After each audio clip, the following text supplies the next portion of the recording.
To add money to your Fidelity account, start by logging into your account on the Fidelity website or mobile app. If you do not have an account yet, you will need to create one and complete the necessary verification steps. Once you are logged in, look for the option that says Transfers or Deposit. This is usually found on the main dashboard. After selecting the Transfer or Deposit option, you will be prompted to choose the funding source. You can link an external bank account if you have not done that already. Enter the bank account details, including the account number and routing number. Make sure that the information is accurate to avoid any issues. Next, decide on the amount of money you would like to transfer into your Fidelity account.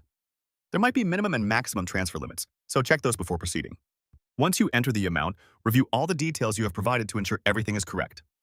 Finally, confirm the transfer. You should receive a confirmation notification once the process is complete. Depending on the method you chose, it may take a few business days for the funds to reflect in your Fidelity account. After the transfer is successful, you can start investing or trading with the added funds.